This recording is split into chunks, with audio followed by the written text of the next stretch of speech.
Salam sejahtera dalam kasih Tuhan Yesus Kristus. Kita berjumpa kembali dalam program Ambon Hermon Tuhan. Sebelum kita sama-sama dengar firman Allah, sama-sama merenungkan firman Allah, Bapa dalam surga, kami bersyukur kepadamu sebab Engkau selalu menuntun menyertai kami hingga saat ini, dan kami boleh lagi menikmati kebenaran firman-Mu. Kiranya Roh Kudus memberi kami pengertian untuk kami dapat memahami setiap rahasia-rahasia firman-Mu.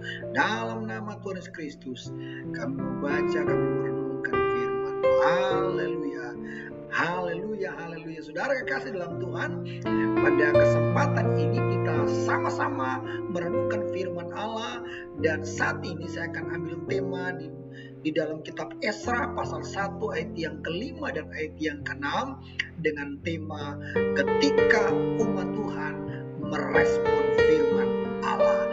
Nah, saudara kekasih dalam Tuhan, Esra pasal 1 ayat yang kelima dan keenam sana berkata begini, maka berkemaslah kepala-kepala kaum keluarga Yehuda dan orang Benyamin, serta para imam dan orang-orang Lewi, yakni setiap orang yang hatinya digerakkan Allah untuk berangkat pulang dan mendirikan rumah Tuhan yang ada di Yerusalem. Dan segala orang di sekeliling mereka membantu mereka dengan barang-barang perak, dengan emas, harta benda, dan ternak, dan pemberian yang indah-indah, selain dari segala sesuatu yang dipersembahkan dengan sukarela. Nah, saudara kasih dalam Tuhan, kalau kita perhatikan bagaimana firman Tuhan dalam kitab Esra ini, di mana orang-orang yang merespon firman Tuhan, yang merespon kebenaran firman Allah, orang-orang yang merespon Tuhan, ketika Tuhan menggerakkan hatinya, dia tidak berdiam diri, dia tidak hanya diam saja, tetapi dia bergerak, dia melangkah, merespon apa yang telah digerakkan oleh Tuhan. Nah, saudara kekasih dalam Tuhan Yesus Kristus, kita perhatikan bahwa orang yang merespon firman Tuhan akan diberkati oleh Tuhan, akan mendapatkan upah daripada. Dan yang kedua, dikatakan di sana bahwa orang yang merespon suara Tuhan, yang merespon firman Allah, yang merespon suara Tuhan dalam hatinya, dia akan disertai dengan kecukupan daripada Tuhan. Dia diberkati, ada penyertaan Tuhan yang dia rasakan, dia alami.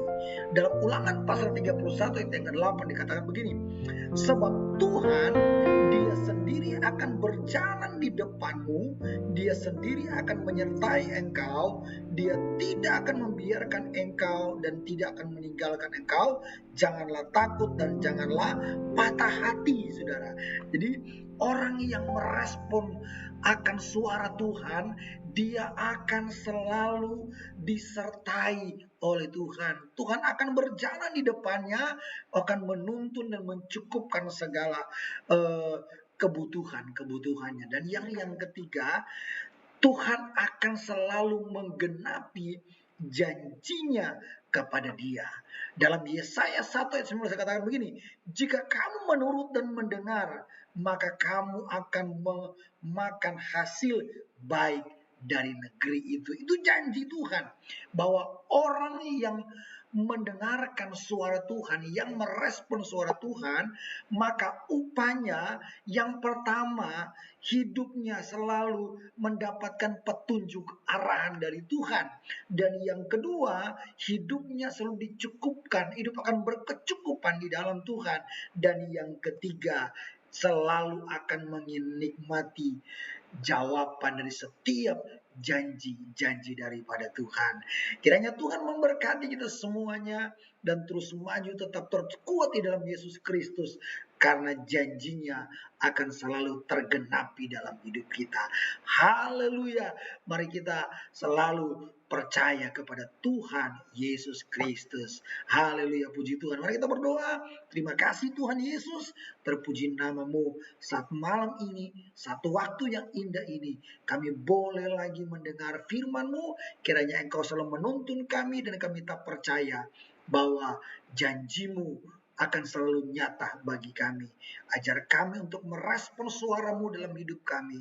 Ajar kami merespon firman-Mu supaya kami akan terus menikmati pembelaan dan penyertaan-Mu. Dalam nama Tuhan Yesus Kristus, kami berdoa bersyukur kepada-Mu. Haleluya.